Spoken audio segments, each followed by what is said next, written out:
मैं भी तुम्हारे मन बुद्धि चित्त अंतःकरण जीवात्मा को धोता हूँ। लेकिन प्रचार क्या करते हैं? धोबी है। अरे तो धोबी तो है ही। धोबिया धोबी लीजिए, धोबिया मर जाएगा, चादर लीजिए धो। दिनों दिन मैली भई, ये जीवात्मा दिनों दिन मैली हो गई। अरे धोबिया चला जाएगा, ये सूरत रूपी चुनर चादर तू जल्दी से जल्दी धो ले और ले ले वो साबुन कि जल्दी से तू अच्छे रगड़ा मार रगड़ा फट हो जाए, बिल्कुल एकदम साफ हो जाए और राम नाम रूपी मणि का दर्शन हो। ऐसे धोबी को साथ ले लो, नहीं धोबी चला जाएगा साफ करने वाला।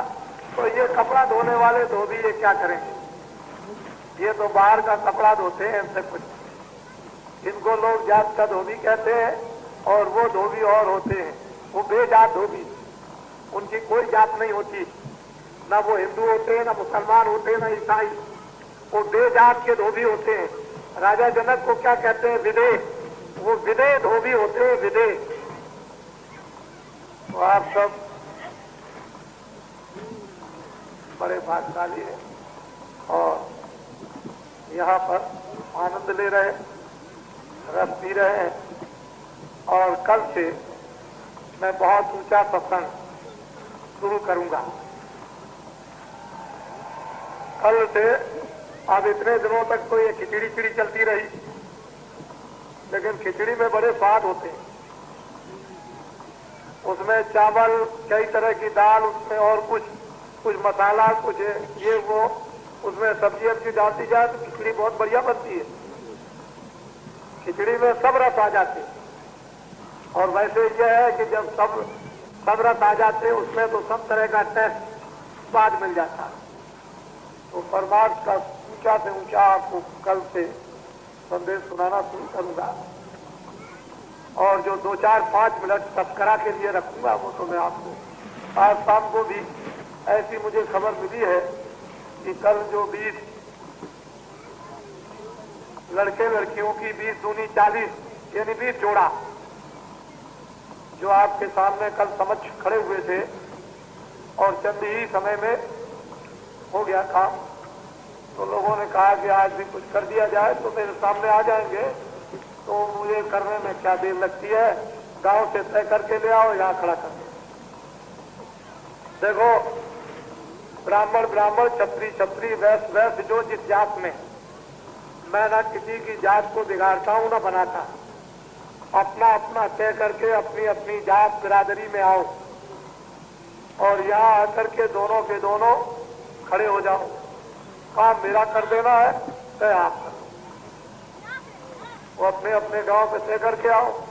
यहाँ किसी की जात बिरादरी बदली नहीं जाती। और वो है यज्ञशाला। हम भी अगर कपड़ा पहन करके जाए तो मुझे भी नहीं जाने देंगे, इतना कड़ा नियम है।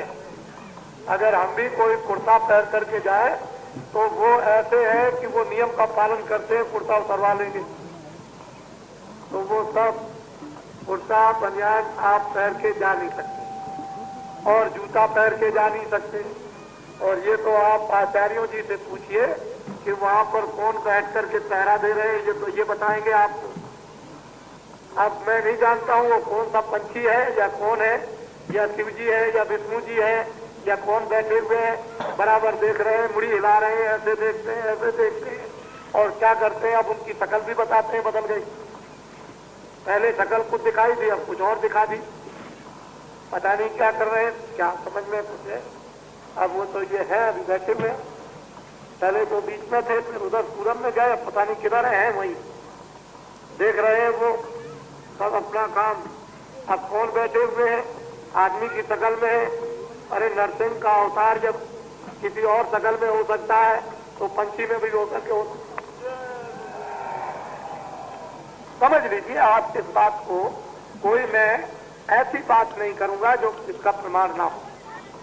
ये आप बात कर दिए और सब काम हो रहा। काशी वासियों को कह दिया है कि भाई कुंडों में अंदर चले जाएं पति पत्नी को लेके, लेकिन कपड़ा उतार करके जाए तो जो पहरेदार होंगे जब आपको देखेंगे कि पति पत्नी के साथ आप आए हैं और कपड़े नहीं पहने हैं, आप चद्दर लपेटे हुए हैं तो आपको अंदर ले लेंगे।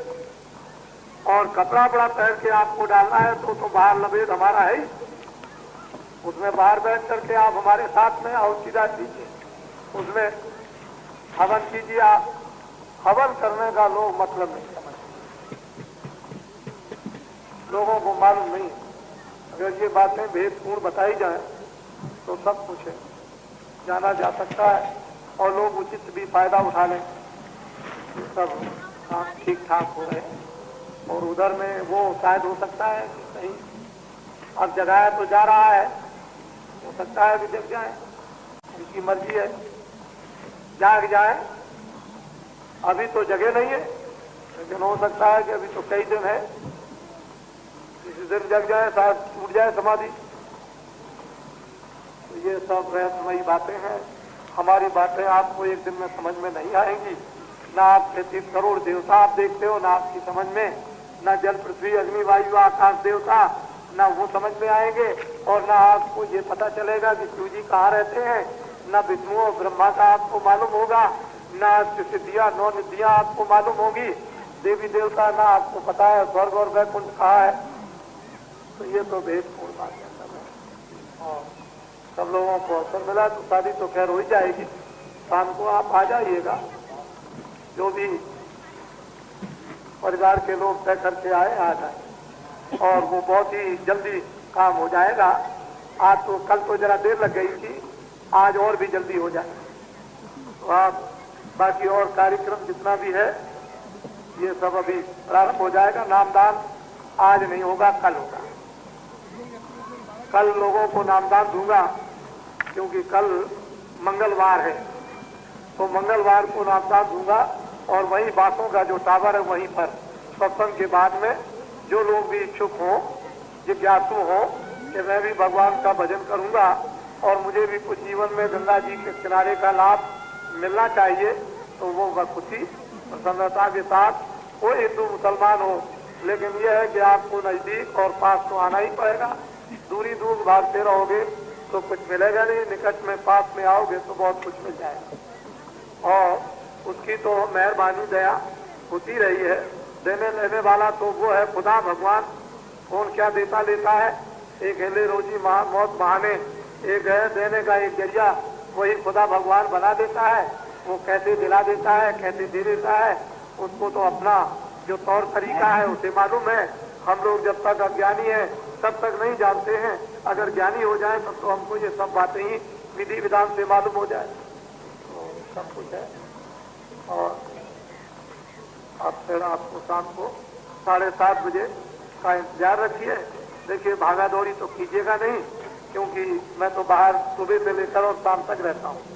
मुझे शाम को थोड़ी देर के लिए पूजा करने का अवसर दे दिया करें। जब सूरज डूबने को हो तो जरा सा मुझे थोड़ी सी पूजा कुछ मिनटों की जरूर कर लिया करें। वैसे तो मैं दिन में बाहर ही रहता हूँ और बाहर ही मिलता रहता हूँ। ये ठीक है कि आप उधर से चले आए, मैं उधर गया तो बाबा जी कहा, अरे बाबा जी ने तो आपके लिए सब कुछ लगा दिया, आपको बाबा जी की क्या जरूरत है। इधर शिव जी विराजमान है, उधर विष्णु जी विराजमान है, इधर में सत्संग इतना बड़ा वेदों का ये सब कुछ आपके सामने बना हुआ है, तो दर्शन करने की आपके लिए बहुत कुछ गुंजाइश है।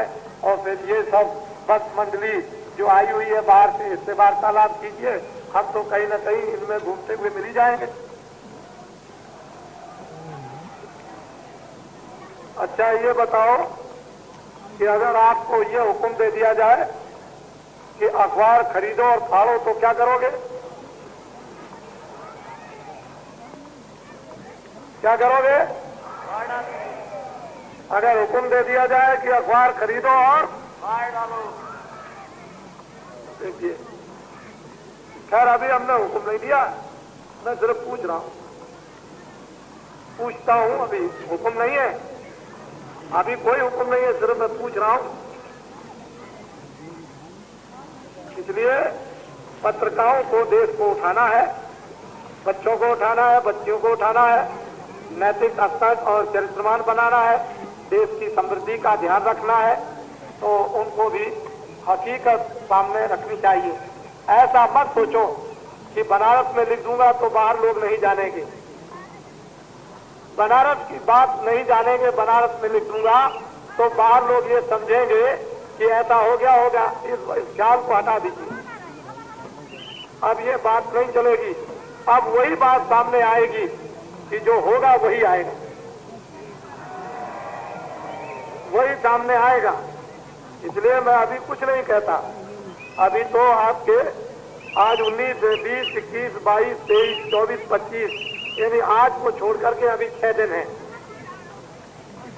मैं बीच में जरूर कुछ बोलूंगा। इसलिए ऐसा काम करें कि जिससे कि देश की भलाई हो, मानव की भलाई हो, लोगों में प्रेम हो, लोगों में सदाचार हो, लोगों में चरित्र आए, लोगों में बल आए, लोग जो है एक दूसरे की सेवा करें, जात पात के भेदभाव ये सब कुछ खत्म हो जाए। या आप देखते हो कोई पूछता है किसी से, ये देखते ये प्यार और मोहब्बत है, आकाश छाया हुआ, भगवान की वर्षा हो रही, इसको देखिए। मैं बोलूंगा जरूर।